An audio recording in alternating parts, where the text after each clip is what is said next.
Quando olhamos para o planeta Terra, podemos imaginar que apenas os grandes eventos moldam nosso ambiente.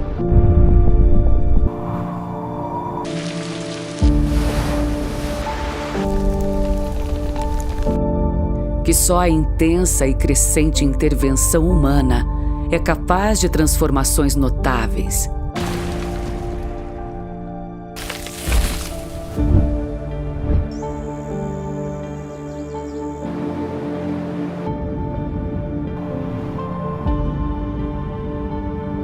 Mas a realidade é bem diferente. Enquanto nós, seres humanos, transformamos o entorno para garantir nossa sobrevivência, nossa economia, nossos interesses individuais, existem milhares de outros seres vivos atuando para manter o equilíbrio natural. Para enxergá-los, temos que desviar o olhar de nós mesmos e prestar atenção nas coisas pequenas.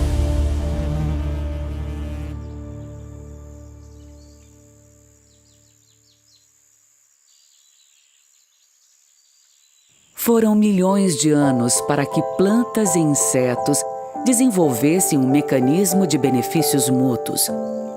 Flores cada vez mais atraentes, insetos mais especializados em se alimentar e, consequentemente, polinizar a planta. De todos os agentes polinizadores, as abelhas são, sem sombra de dúvida, os melhores e mais importantes. As abelhas, a gente considera esses insetos como abelhas, a partir do momento que um determinado grupo de vespas começou a consumir o pólen e o néctar das plantas. Então, no mundo, a gente tem aí 20 mil espécies hoje conhecidas que têm esse tipo de dieta. Aqui no Brasil são 2 mil espécies nativas. Então a gente poderia chamá-las todas de abelhas nativas. Só que dessas 2 mil que a gente tem, a grande maioria são espécies solitárias. É necessário sempre esclarecer isso, porque muitas vezes as pessoas reconhecem ou chamam como abelhas nativas apenas as abelhas sem ferrão. Mas a gente precisa lembrar que tem uma grande diversidade também de abelhas solitárias. Não fazem mel, não vivem em colônias, mas elas são muito importantes também para a polinização. Estima-se que só na Mata Atlântica as abelhas são responsáveis pela perpetuação de 90% das espécies vegetais.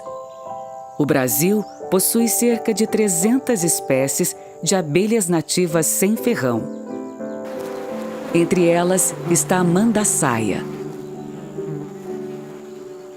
Várias abelhas nativas sem ferrão têm nomes indígenas, porque os povos originários já as conheciam, já obtinham mel delas. Mandaçaia, na língua tupi-guarani, ela é considerada vigia bonita. Por quê? Todas as caixas e todos os troncos onde você vê uma abelha mandaçaia, você vai sempre ter uma guardiã. O que é a guardiã? É a vigia. E esse vigia é a que guarda a entrada e a saída das abelhas. Do ponto de vista científico, ela foi descrita como Melipona quadrifaciata. Ela foi descrita para a ciência em 1836.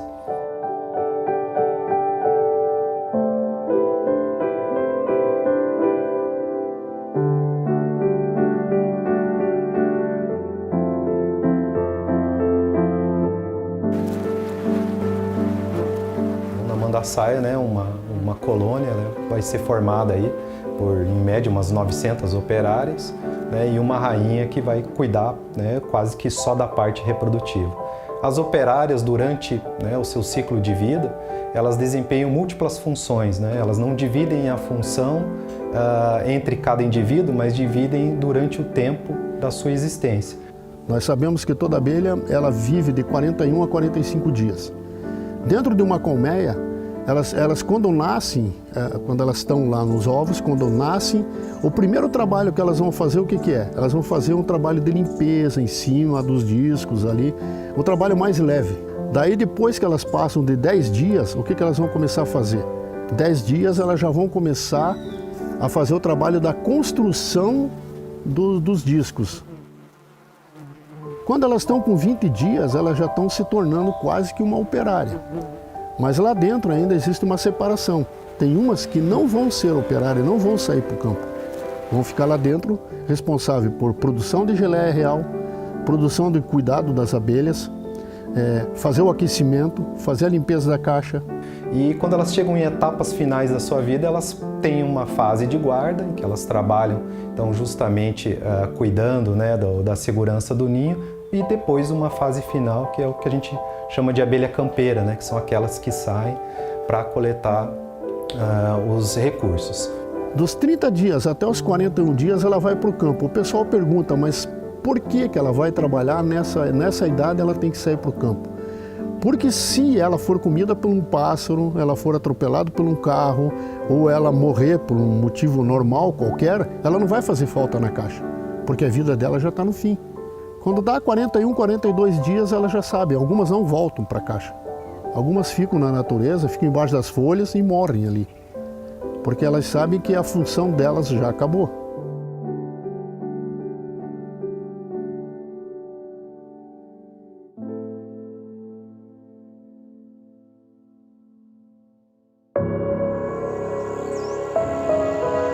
Devido à diminuição de seus habitats, a população de mandaçaias vem caindo muito na natureza.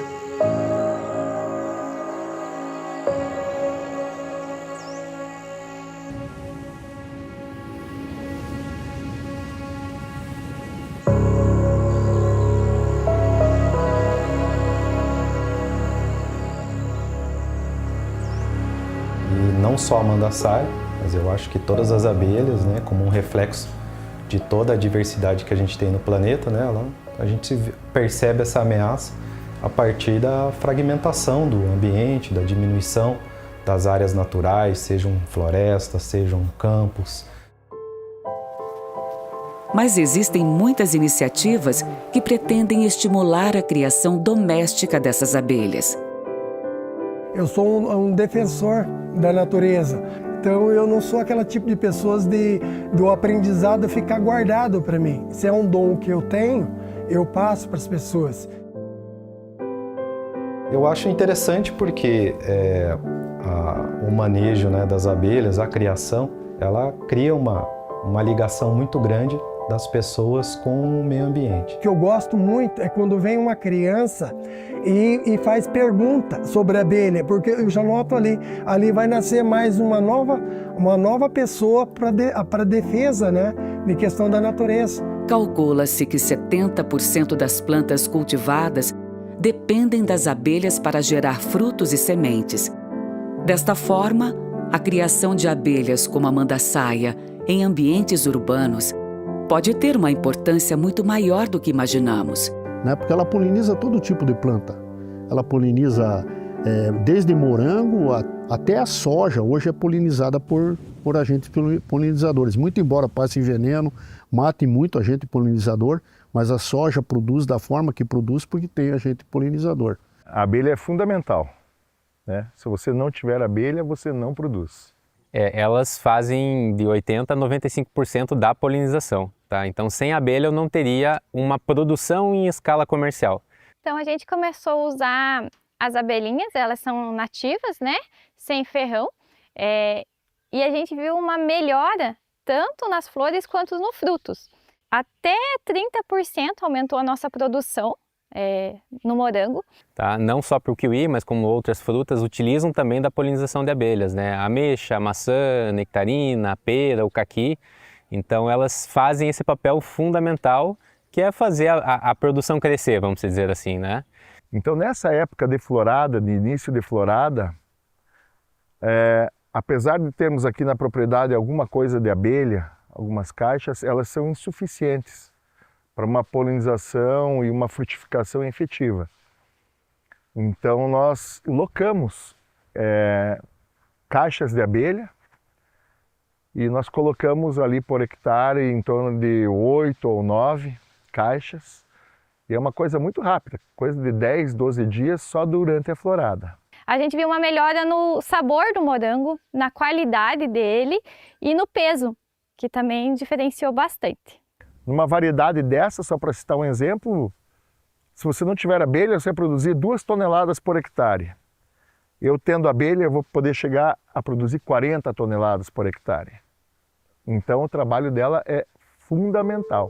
Tem estudos que indicam que sem a abelha, né, sem a polinização e o papel delas na humanidade, se elas deixassem de existir, em 4 anos a gente deixaria de consumir 80% de tudo aquilo que a gente consome hoje, né? Não seja só as frutas, né, em si, mas o que deriva disso, que é basicamente tudo, né? Então, por exemplo, o gado precisa se alimentar de algum pasto, que esse pasto precisa ser polinizado. Então, basicamente, 80% de tudo que a gente consome deixaria de existir em 4 anos. Então é um dado bem alarmante, né? O trabalho despercebido desse pequeno inseto promove uma transformação gigantesca, permitindo que florestas se desenvolvam, que plantas gerem seus frutos e sementes, que a agricultura seja possível, que seres humanos e animais se alimentem, que um planeta inteiro sobreviva. É muito interessante, cara. A abelha, para mim, hoje é uma necessidade. Eu não vivo sem abelha. Eu sou um defensor da natureza. Eu multiplico as abelhas, ensino as pessoas a multiplicar. E eu sempre falo para todo mundo, a abelha é uma coisa que te ensina muita coisa. Primeiro, ela ensina você como é que é sobreviver em grupo. Eu considero uma colmeia de abelhas hoje um faxinal, onde todos ajudam todo mundo, para manter aquilo ali sempre funcionando. Então é assim, é uma colmeia de abelha. E é assim que nós deveríamos ser e nós não somos, né? Infelizmente.